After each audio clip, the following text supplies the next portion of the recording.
Halo semua, selamat datang di VA Podcast. Bersamaku Veronica Alvira yang akan menemani kalian semua dengan seputar pembahasan edukatif. Tapi untuk kali ini, aku nggak sendirian aja loh, karena aku ditemani oleh dua orang. Di sini sudah ada Vinka dan Raflin. Hai. Mantap. Di sini aku akan bertanya, apakah kalian tahu aplikasi TikTok? Dari aku dulu ya.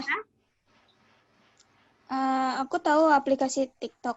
Dan menurut aku itu, aplikasi TikTok adalah sebuah aplikasi yang berupa video, yang bisa berupa pengajaran, tetapi banyak pula yang tidak sesuai dengan pengajaran.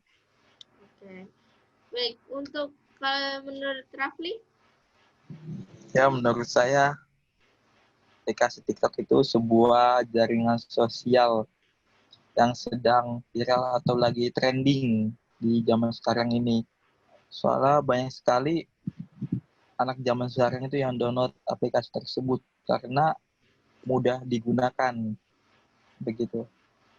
Oh, berarti untuk kesimpulannya itu bahwa aplikasi TikTok itu adalah sebuah aplikasi yang sedang ngetrend di kalangan para remaja, tetapi banyak pula sisi positif dan negatifnya. Oke.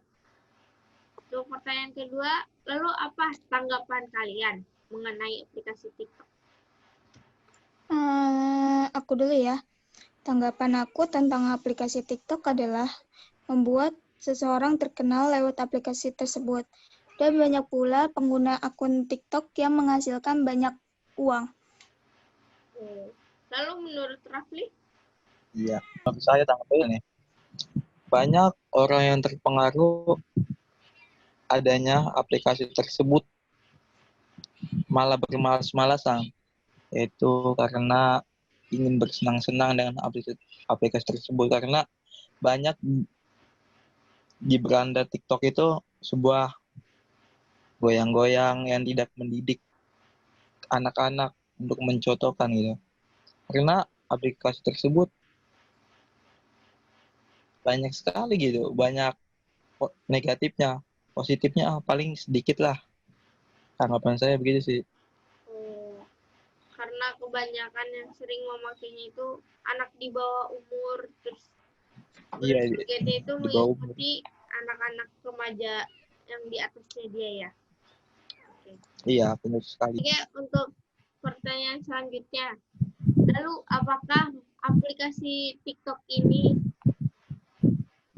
memiliki dampak positif dan negatif atau tidak? Lalu bagaimana pendapat kalian? Dari aku dulu ya. Menurut aku sih, aplikasi TikTok mempunyai dampak positif dan negatifnya.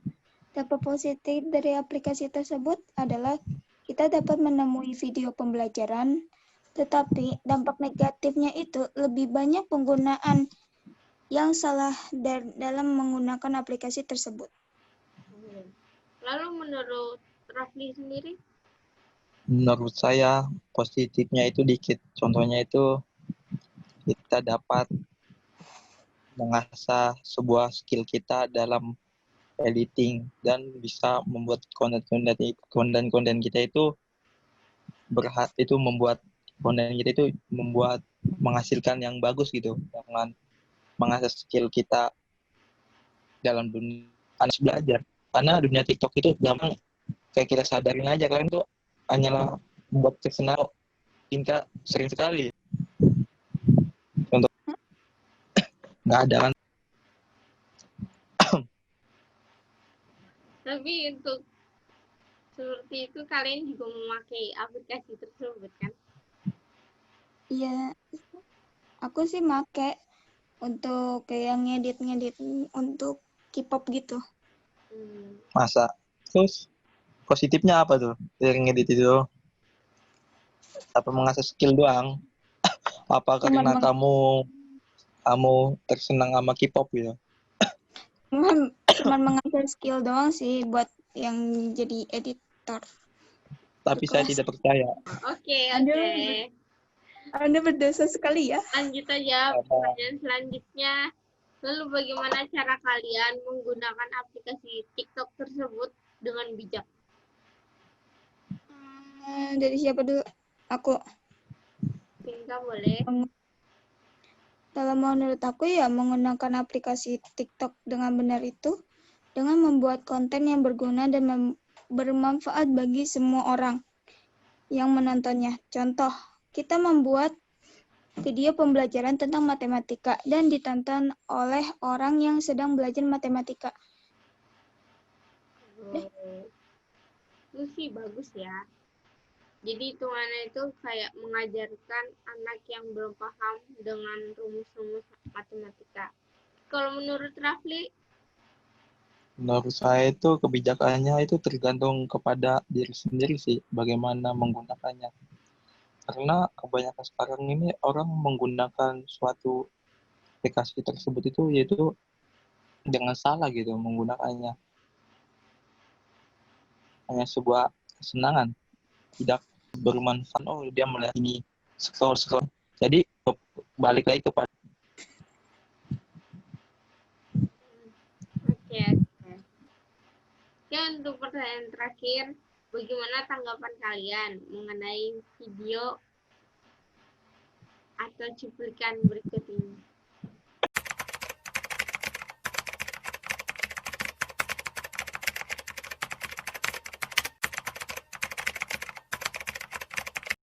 Nama saya Muhammad Renaldi, umur 24 tahun.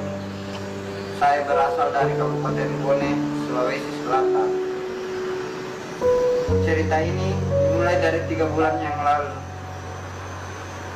Awalnya sih saya tidak terlalu tertarik, namun karena saya sedang patah hati, saya meluangkan semua di TikTok.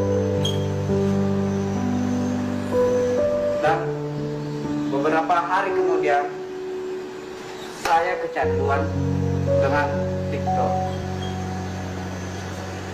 Saya sudah berobat ke sana kemari, namun dokter tidak bisa mendiagnosa nama penyakit saya. Untuk teman-teman yang ada di TikTok, kita harus belajar dari pengalaman saya, karena aktivitas saya tiap hari secara tidak langsung tubuh saya bergerak dengan sendirinya. Untuk semuanya, belajarlah dari pengalaman saya hari ini. Dan untuk teman-teman yang masih bermain TikTok, agar kiranya berhentilah bermain TikTok. Takutnya pengalaman saya ini menjadi pengalaman kalian juga. Jadi, untuk teman-temanku sekalian, agar kiranya kita lebih baik bermain bersama keluarga, teman, karena lebih bermanfaat dibanding bermain. Salam TikTok. Oke, dari cuplikan tersebut, bagaimana menurut kalian? Dari siapa dulu, Rapli atau gua? dari kamu saja lah. Anjay. Kalau menurut aku sih sebaiknya menggunakan aplikasi TikTok tersebut jangan terlalu keterlaluan dan mengetahui batasan jamnya. Karena yang bisa kita lihat dari video tersebut, ketika kita sudah terkena TikTok syndrome, bisa saja sih disembuhkan dengan cara meminum obat penenang. Semisalnya tidak ada obat tersebut, TikTok syndrome akan selalu menggerakkan badannya itu kapanpun dan dimanapun. Lalu menurut Rafli? Menurut saya kita sebagai pengguna dan TikTok sini bagaimana melumpuhkan kejiwaan kita, sehingga ketika kita diam gerak karena sudah terbiasa kita bermain TikTok, karena terpengaruh oleh gerak-gerakan TikTok, jadi kita itu terpengaruh gitu sama TikTok. Tangan kita gini-gini kan udah biasa, jadi begitulah. Oke, jadi kesimpulannya itu kita boleh memakai aplikasi TikTok, tapi janganlah berlebihan untuk mengikuti trennya masa kini. Dan podcast aku, dan terima kasih. Sampai jumpa. Sampai jumpa semuanya. Kembali lagi.